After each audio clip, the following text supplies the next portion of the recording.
25 तारीख को प्रदोष और 26 तारीख को शिवरात्रि। अब जरा प्रदोष के पर्यांत की, प्रदोष के बाद की बिल्कुल लगी हुई पीठ से जो शिवरात्रि होती है, वो शिवरात्रि अगर उस शिवरात्रि का व्रत, साधना, तप, भजन, संसार का मनुष्य कर लेता है तो जिंदगी में उसने कोई व्रत किए ना किए हो, अगर एक व्रत शिवरात्रि का, प्रदोष की पीठ से लगी हुई शिवरात्रि का अगर कर लेता है तो उसको पूरे जीवन के व्रत का पुण्य फल प्राप्त हो। एक व्रत शिवरात्रि का प्रदोष पर्यंत की, अर्थात प्रदोष की पीठ से जुड़ी हुई। अब अगर आप कोई ब्राह्मण से, अगर कोई विद्वज्जन से, कोई पंडित जी से आप पूछेंगे प्रदोष कितनी बजे लग रहा है, वो बताएंगे फिर प्रदोष लगने के बाद प्रदोष कब समाप्त हो रहा है, तो जिस दिन 26 तारीख हो रही है उसमें लगाया, दोनों की पीठ मिल रही, दोनों।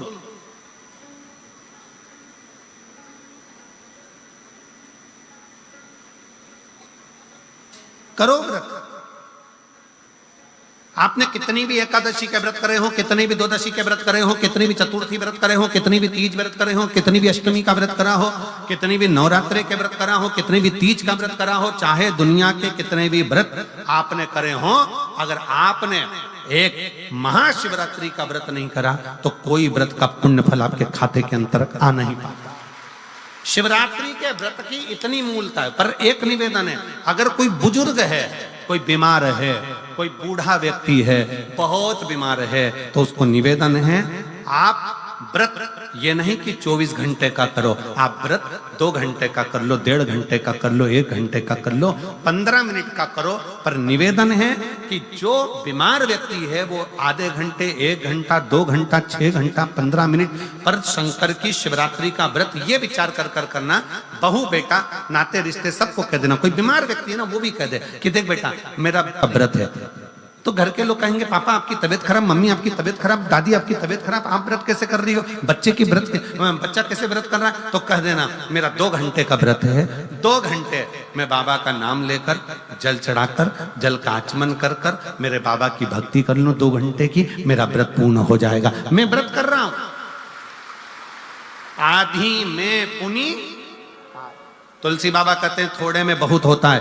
आपके व्रत अगर कोई बीमार है उसके लिए, अगर कोई कष्ट है शरीर में उसके लिए ऐसा व्रत है, बाकी के सभी के लिए तो वही व्रत शिवरात्रि का पूर्ण व्रत है जिसमें भगवान शंकर की विरल भक्ति को हम प्राप्त करें।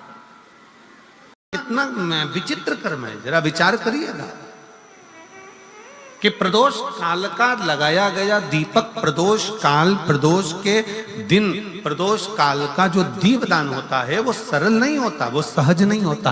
5 स्थान की पूर्ति करता है। पहला, जम के बोलो, पहला स्थान किस चीज के लिए?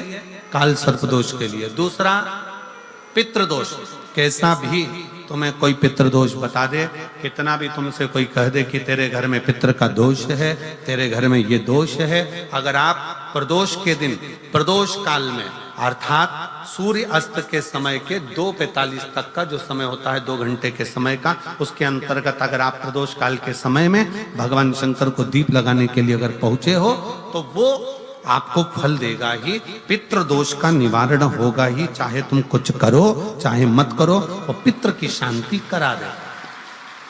दूसरे नंबर पर है पितृदोष, तीसरे नंबर पर है वास्तु दोष। हमारे घर का, अब एक बहुत सावधानी से श्रवण करना, वंश की वृद्धि नहीं है। 30 वर्ष शादी के हो गए, 40 वर्ष शादी के हो गए और औलाद है ही नहीं। डॉक्टर ने भी हाथ ऊंचे कर दिए, टेस्ट पे भी करवाया, IVF करवाया, सब कुछ तुमने करवा लिया, तो भी औलाद नहीं है। तब आखिरी में एक काम चालू करो, प्रदोष का दिन दोनों पति पत्नी व्रत चालू कर दो प्रदोष का, और प्रदोष काल में शाम के समय जाकर एक ही दिए में 2 लंबी बाती जानते हो ना, रुई की लंबी कपास की बाती 2 और दोनों बाती एक ही दिए में रखकर पति पत्नी दोनों उसको प्रज्वलित करना प्रारंभ करें, बाबा संतान देकर ही रहेगा, औलाद आएगी ही। दीप की जो बाती में अंतर आ जाता है, एक गोल बाती में और लंबी बाती में अंतर आता है, बहुत अंतर आता है। पितरों के लिए गोल बाती का प्रयोग बहुत कम होता है महाराज। देवी जी के लिए, माता रानी के लिए, जगत जननी के लिए गोल बाती का प्रयोग बहुत कम होता है महाराज, ध्यान रखिएगा। एक पितर के लिए, एक जगत जननी जगदम्बा दुर्गा भवानी के लिए गोल बाती का प्रयोग कम होता है, लंबी बाती का प्रयोग ज्यादा होता है। क्यों? क्योंकि हमारे घर की कुल देवी और हमारे घर के पितर हमारे वंश की वृद्धि करें, इसलिए लंबी बाती रखी जाती है, जिससे हमारा वंश बहुत लंबा चले, बहुत उन्नति की ओर बढ़े, इसलिए लंबी बाती का प्रयोग किया। शिव महापुराण की कथा कहती है 5 जगह पर हमारा जलाया गया एक दीप जो प्रदोष के दिन प्रदोष काल में लगाया जाता है, 5 जगह पर भारी पड़ता है। पहले नंबर पर जम के बोलते जाओ, काल सर्प दोष। दूसरे नंबर पर पितृ दोष। तीसरे नंबर पर घर का वास्तु दोष। हमारे घर में कितना भी वास्तु दोष है, कोई ने कह दिया यहाँ बाथरूम नहीं बनना थी, यहाँ पर शौचालय नहीं बनना था, यहाँ सीढ़ी नहीं बनना थी, वो सीढ़ी वहां बनना थी, ये सीढ़ी वहां बनना थी।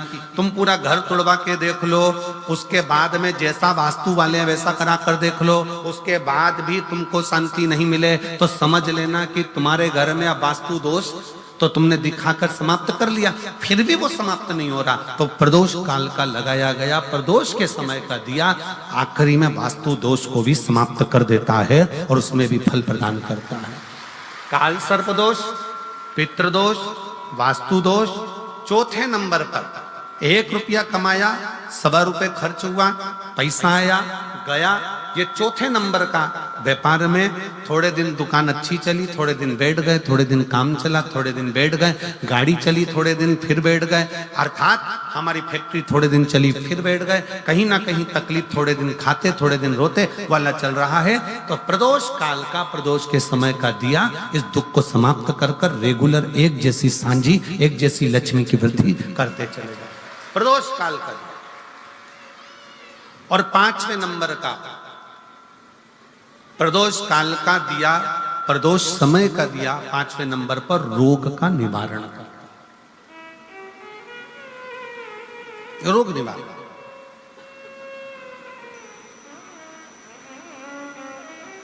ये 5 स्थान